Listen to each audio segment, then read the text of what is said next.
I will acknowledge that is a problem. It is an issue. But what is the hierarchy? It's sort of like when I go out into the world, I see hundreds and thousands of problems. This person couldn't like me, may not like me. And this is what I experienced in Chicago. This person may not like me because I cut them off. This person may not like me because I wore some shoes that someone else wore and they didn't like that person. This person may not like me is because I look like their ex-boyfriend. Like there's hundreds of reasons why someone can not like you. There's sexism, there's classism, there's all this stuff. What does race fall on that hierarchy? It's like, what makes race more important than all these other issues? So I'm not making a claim that race is more important than other issues, Mm-hmm. first of all, okay? Mm-hmm. But what makes race so insidious is that it has a generations long history rooted in dehumanization. And not all of those things like the ex boyfriend or the shoes or other things like that have that generations long history. It is Mm-hmm. rooted in all of our institutions. It has been built into religion extensively. In fact, religion is one of the main reasons we have the hierarchy at all, because it was religious doctrine that reinforced the idea that there was a hierarchy of human beings. They Man, went along with that. we have to that's a whole other can of Yeah, worms. but that is that is true. And We actually, have I'm to going to deepen have a that. person on the show who writes about this. Someone who is heavily studied religion and has been a large part of the church. Who's going to talk to me about that coming up in October? So you should tune into that show to I have a will. dialogue. I also have an article that he wrote that I'll send to you at the end. But the point is, it's not that it is somehow on a hierarchy where this issue is higher than other issues. It's not really like that. It's more like it's so pervasive because it's been linked to our systems of power, like in our social contract. It's been linked to these things in a way that other things have not. And that is why it comes up the way it does. And that's why it exists the way it does differently than some of these other reasons that people may not like you. And that's why it's harder sometimes to unravel, like in terms of like let people let go of it. So like if someone Well, doesn't like you because of your shoes, like they might be able to just talk to you for like 5 seconds and be like, okay, like this person's cool actually, or this person's fine. But if they have been brought up in a household that is racist and they've taken in racist ideas, even if they like you, sometimes the cognitive dissonance that's been programmed in is so deep that even liking you is not enough for them to change their thinking about you. how many people is that though? It doesn't matter.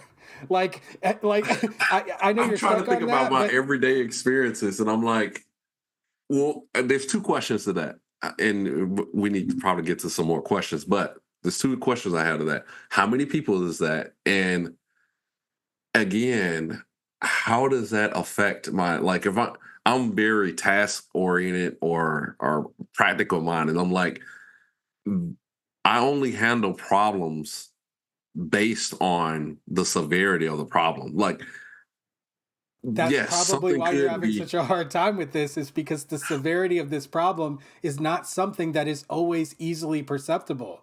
That's what I was trying to tell you. Why would I? Why would I want to?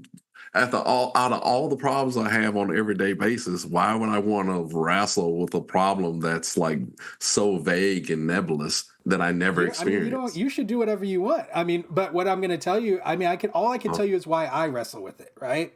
And the reason that, that makes sense. That makes sense. like, the reason why I wrestle with it is because I have learned how Hmm. pervasive it is. I don't have a number, but what I have is enough knowledge to understand that it's far more pervasive than the vast majority of people think it is. That's what I know. And so I also know that it has heavy influences on people's actual life outcomes, and that many people are unaware of that reality. They will attribute other reasons for their outcomes when it's not necessarily the case. You know how I know that too? It's because I did Oh, it for myself. I was the first person to hold myself accountable for my life outcomes. I'll give you one story, all right? I applied for this fellowship when I was in law school, my first year of law school. And I was encouraged to apply by one of my professors. And it's a rare scholarship where if you get it, you get to work for a law firm, which is very rare after 1 year of law school. Okay. Most people who work for firms do so after their second year. But if you get this scholarship, they'll put you in a position of a corporate legal job where you get the experience, you get to work in a firm, and you can make minimum like 30K for just a summer of work. Okay. Which would have been at that time for me life-changing money. All right. And so I was encouraged to apply. The process was you submit an application, which was like a 14-page long application that I submitted where I had to write up a legal like problem and like write it up and cite it and everything, give all my history and everything. So we sent in the application. There were 66 applicants from the school. They cut it down to 25 people from the application. I was one of the 25.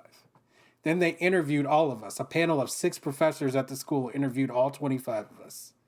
They cut it down to 5 people. I was one of the 5. And then in the final interview, you get interviewed by a group of 3 practicing attorneys, high-level corporate job. Okay? I was the only one of the 5 who did not receive the fellowship, the only black person and the only one of the 5. Now, did I immediately say after that, I didn't get this because I'm black? Absolutely not. Why? Because I would never do something like that. I have no knowledge of that. I have no information about that. I assumed that it was my performance in that interview that didn't get me that fellowship. And I remember thinking about the interview and being like, oh, I probably should have said this. I probably should have done that, right? The people who interviewed me were 2 older white women and a kind of younger than them, but still older black woman, okay? Mm-hmm. Now, 3 weeks after this interview and I found out that I didn't get it, I go to an event. This is an event for aspiring black lawyers and black lawyer professionals. And guess who's there? The black woman who was responsible for choosing. So I go up to her because this is what I was taught to do. Oh boy. I was taught to find out how you can improve, right? And to just, show that you're willing to improve and learn, right? And I've always been that kind of person anyway. So it was like not a thing to me. So I was like, hey, I don't know if you remember me, but X, Y, and Z. I could see right from jump when she was seeing me that she was so uncomfortable, but I just thought it was about, that I was coming up to her, after not receiving it.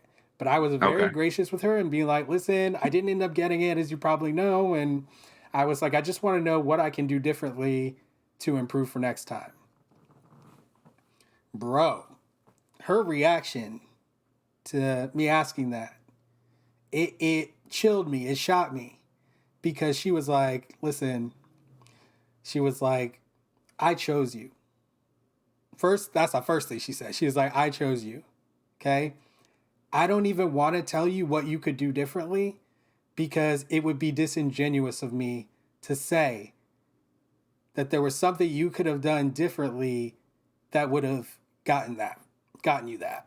Because what the people said who didn't choose you, I did not agree with what they said. What did they say? And that's what I wanted to know. And basically she told me she wouldn't tell me that due to professionalism reasons. She was like, hint, hint, nudge, nudge, like she was like, you just have to go to the next try, the next opportunity. I'm glad you brought that story up. I've had similar stories. So my question to you is, what could you have done? Seeing how that played out,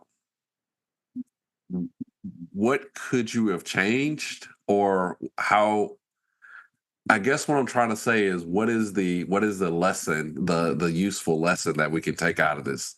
Why did you tell that story? What I told that story about is that I made an assumption that it was something I did, but even the person who chose didn't think it was something that I did. That the reason that I didn't get that opportunity, that would have been a life-changing opportunity for me. And I would have never known that that was the scenario. I would have still been blaming myself and that as if there was something that I could do. She didn't even think there was something that I could do. The person who was choosing. So therefore, I think it's reasonable for me to believe that there was nothing that I could have done. let's say that she would have told you what they said about you. Let's just take for instance that she would have said, "Hey, we didn't choose him because he's black." What? How would you have reacted to that? I mean, what do you? My reaction, What I'm trying to get to is like, what? There's nothing you can do about that kind of scenario. right? That's what I'm getting at. Okay, I'm not sure what you're taking from that point, but my Hmm. point is that not only was there nothing I could do, but there was no way that I could have even known that there was nothing that I could do. So like that is the point. Like there is no way that I could have had knowledge. Like why would I think that that opportunity wasn't open to me? Everyone around me thought it was. That opportunity was never even a possibility for me based on what happened. So would you tell the next person in your position to not do it because Of they course can't get not, in? because who knows what would happen next, right? Maybe it'll be they'll get somebody else. Maybe like Thank you. whatever. Right. I got the bad dice roll, right? However, it's just like the point is that that can happen and does happen. And But then we already know that happens and can happen. okay, a lot of people don't know that, first of all. Okay? A lot of people do not know that. And why would they think that? Because everyone tells them that it doesn't happen. That is a very common thing for people to be Oh, told is that that does not happen. I'm getting where you're coming from Don't now. you hear the people talk I about on social media meritocracy and that like as long as you do the right thing and you show your hard work and you show your dedication and this and that you'll get the opportunities? That's what I was told. That's why I was told to apply. I'm So getting I got you. I got you know what? You've I'm glad I'm asking you those questions because you've said this a lot of times during this conversation that a lot of people don't understand that that is those types of things are a possibility. The way I look at it, and I guess this is where me and you differ, is I understand that that's just one of the many things that I have to face when I go out in the world. And I just it's on my checklist. I'm like, well, I gotta watch out for that. But there's no reason for I don't see a reason for me to go out and into the world and like this thing, it's gonna affect you. Like I don't want to go to these people who don't notice a thing. I'm like, well, if y'all don't notice a thing, that's on y'all, you guys. I understand that this is a thing, and I'm trying to work around it to get to where I need to go. but look what you just said, bro. If you Uh know huh. it's a thing, you know to work Uh around it. These people do huh. not even know to work around it. So like you're saying Yeah. it's on them, but like, from my it goes back to what we said, right? Which is that people don't know what they don't know. So the reason why you would bring it up is so that they have an opportunity to try to work around it as well.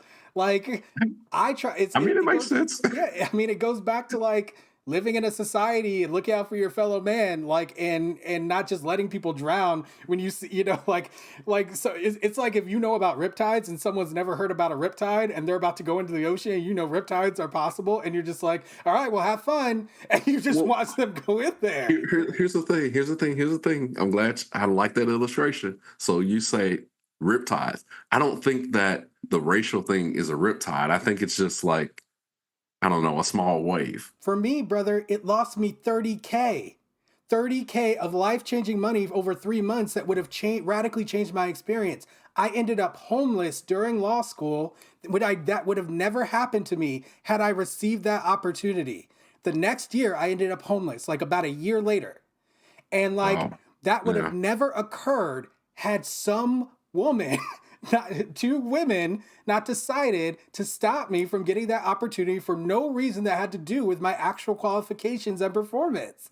So it did have a huge impact. And that's just one example. I have many examples just from Mhm. law school that stopped Mhm. me. The whole reason I didn't practice law is there's a whole nother story about that. You could go on my YouTube channel for that one. A recent video I released tells the whole story. But like the point is, it's unfortunate, right? It's an unfortunate reality, but these things can dictate what happens. I sacrifice so many things, my time, my money, my energy. I made tons of sacrifices in order to get to a certain point where someone has slammed a gate close on me for no legitimate reason. Nothing to do with all of the things. I was bobbing and weaving the whole time. It did not end up mattering. A lot of people find themselves in these situations, believe it or not, okay? A lot of people do. Do they still survive? Yeah. Did I survive? Yeah. I mean, I still found a way to continue on, but I was stopped from my goals. Many times I have been stopped. And so a lot of people have. I see it happen to my students. And me being there, helping them through that process, helping them figure out how to deal with that, how to move forward from there, okay? That is valuable for them. It's valuable for me as something that I can do for them and mentor them, having gone through the situation so they don't need to go through the same thing that I went through, or at least so that they can rebound faster. Because I had no one to talk to about this. Like everyone I told about it, they were just like, oh, that sucks. You know, there were a lot of like people who were surprised. Thanks for watching. For access to the full-length conversation and all of the 2-hour-long unedited conversations that I've had on race, click the support link in the description below. Thanks for your support and see you next time.